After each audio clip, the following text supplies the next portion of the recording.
कहानी उस घर की है जहाँ बहू और बेटी को एक माना जाता था, लेकिन फिर। अरे शिखा बेटा, तू रसोई में क्यों घुसी रहती है? जा, रोटी मैं बना लूंगी। नहीं नहीं माँ जी, आप बैठिए, बस सारा खाना बन ही गया है। श्वेता को बोल देती हूँ, वो खाना लगा देगी सबका। सॉरी भाभी, मेरे पास वक्त नहीं है। माँ, मुझे पैसे देना, पार्लर जाना है। हाँ हाँ चली जाना, भाभी को भी ले जाना। वो भी जाने को बोल रही थी पार्लर, पर पहले ना मदद कर दे उसके खाना लगाने में। देख माँ, वो बहू है, उसे बहू रहने देना, इतना सर पर मत चढ़ा भाभी को। श्वेता, ज्यादा मत बोला कर। बहू और बेटी में कोई फर्क नहीं होता है। जा जाकर काम कर। ननद को माँ का भाभी से इस तरह प्यार करना बिल्कुल अच्छा नहीं लगता। वो बार बार किसी न किसी तरह माँ को भाभी के खिलाफ भड़काती रहती, लेकिन कोई फायदा ना होता। एक रोज, अरे बेटे किशन, जा बहू को कहीं घुमा कर ला, सारा दिन घर में काम करती रहती है। हाँ हाँ माँ, हम लोग जा रहे हैं ना गोवा। अच्छा जी, भाभी ने तो हमें बताया भी नहीं। वैसे तो सारी पंचायत करती है, ये गोवा वाली बात क्यों छुपा गई हमसे? अरे क्योंकि उसे खुद नहीं पता था बहन। मुझे टिकट सस्ती मिल रही थी तो मैंने बुक कर दिया। हाँ शिखा, पैकिंग कर ले, संडे हम जा रहे हैं गोवा। दोपहर में शिखा पैकिंग कर रही थी कि सास आ जाती है। ये क्या बहू, साड़ियाँ? अरे गोवा जा रही है घूमने या फिर शादी में मायके हैं?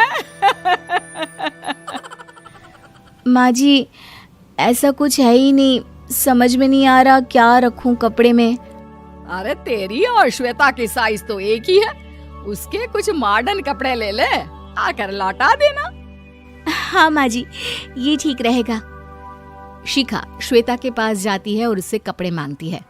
ना जी ना, मैं अपने कपड़े ना दूं, वैसे भी फैल जाएंगे मेरे कपड़े, बहुत महंगे वाले हैं। शिखा मुंह लटकाकर कमरे में आ जाती है तो सास कहती है, चल तैयार हो जा, तुझे मैं शॉपिंग करा कर लाती हूँ गोवा की। बस फिर क्या था, सास बहू निकल जाते हैं मार्केट और एक से बढ़कर एक ड्रेस खरीद कर घर आते हैं। पहले बता देती कि नए कपड़े दिलाने वाली है भाभी को, तो मैं अपने ही दे देती ना भाभी को, मुझे दिला देती नए कपड़े। देख श्वेता, परिवार का मतलब सबके साथ रहना होता है, ना कि सिर्फ अपना सोचना। वैसे भी तुझे अच्छे संस्कार सीखने चाहिए।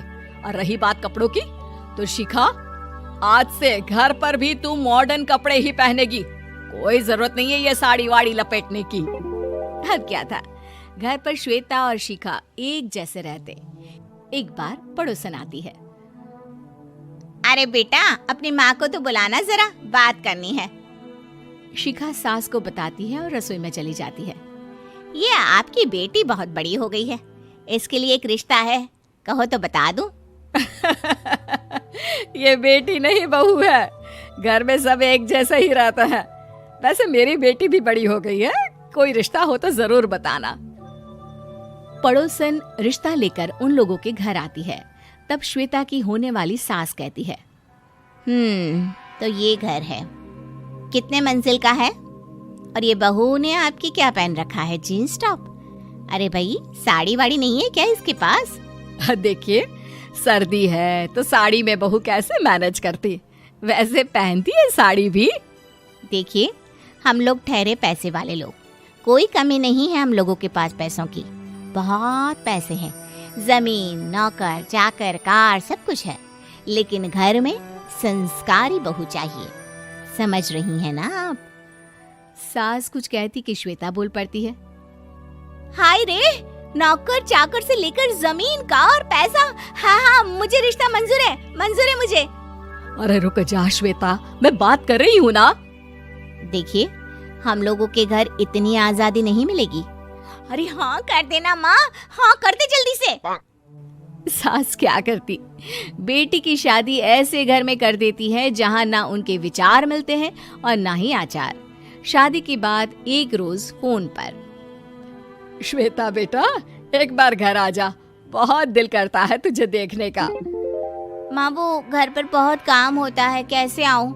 बड़ा घर है, लेकिन आने जाने वालों की लाइन ही लगी रहती है। बेटा, मैं तो जानती थी उस घर का हाल, लेकिन तू ही नहीं मान रही थी। माँ देख, हर घर का यही हाल है। तेरी बेटी को यहाँ घूंघट हटाने की परमिशन नहीं है और एक तरफ भाभी स्कर्ट पहनकर घूम रही है। बेटा, मुझे क्या पता था कि मेरी बेटी को ससुराल के नाम पर पिंजरा मिल जाएगा। अच्छा माँ, फोन रखती हूँ, सास को गर्मा गर्म रोटी खिलानी है। तुम लोगों की तरह नहीं कि एक रोटी बनाओ, एक सब्जी बनाओ, फिर सारा दिन फ्री होकर घूमो। सास फोन तो रख देती है, लेकिन सोच में पड़ जाती है कि एक तरफ बेटी जिसे कोई आजादी नहीं, वहीं दूसरी तरफ बहू जिसे देखकर लगता ही नहीं कि उसकी शादी भी हुई है। अगले रोज। शिखा, अरे ओ शिखा। हाँ माँ, क्या हुआ? कुछ चाहिए आपको? मैं जिम जा रही थी। जिम के कपड़ों में बहू को देखकर सास को घूंघट में अपनी बेटी का ख्याल आता है। देख बहू, घर में बहू की तरह रहा कर। इतने टाइट कपड़े पहनकर जिम जाना पसंद नहीं मुझे। जा जाकर रोटी बना। रोटी?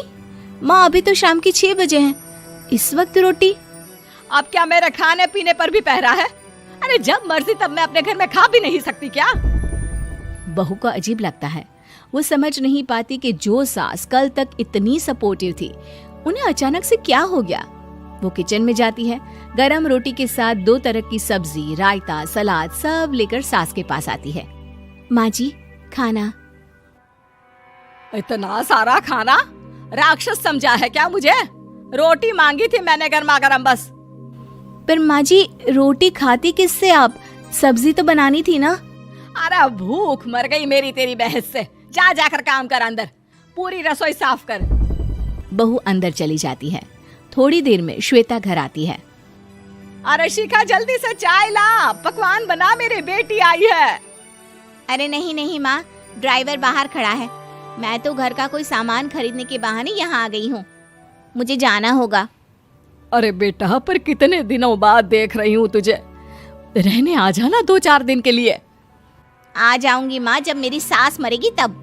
मैं तो रोज मन्नत मानती हूँ कि मेरी सास मर जाए तो अच्छा है। अच्छा चल, जा रही हूँ माँ। हे भगवान, कैसे कैसे दिन देखने पड़ रहे हैं मेरी बेटी को। सास अंदर जाती है, जहाँ श्वेता की जिम वाली सहेली का फोन आया होता है। क्या बात है, आज जिम नहीं आई? अरे पता नहीं यार, आज माँ को क्या हो गया अचानक। पर खैर कोई नहीं, लगता नहीं कि मैं अब जिम आ पाऊंगी। शिखा स्पीकर पर बात कर रही थी, जिसे सास सुन रही थी। यार ये सास ना होती ही ऐसी है। मैं तो कहती हूँ बुढ़िया जल्दी मरे और तू आराम से जिए।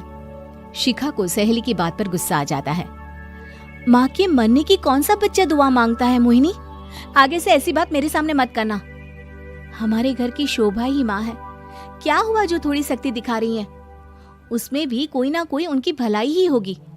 मैं तो कहती हूँ भगवान मेरे जैसी सास सबको दे, जो सिर्फ माँ की तरह है। सास वाली तो कोई बात ही नहीं है उनमें। सास ये बात सुन रही थी। उनकी आंख में आंसू आ जाते हैं कि क्यों वो बेटी की किस्मत में बहू को भी भागीदार बना रही थी। शिखा, अरे ओ शिखा, क्या हो गया? जिम नहीं जाना क्या?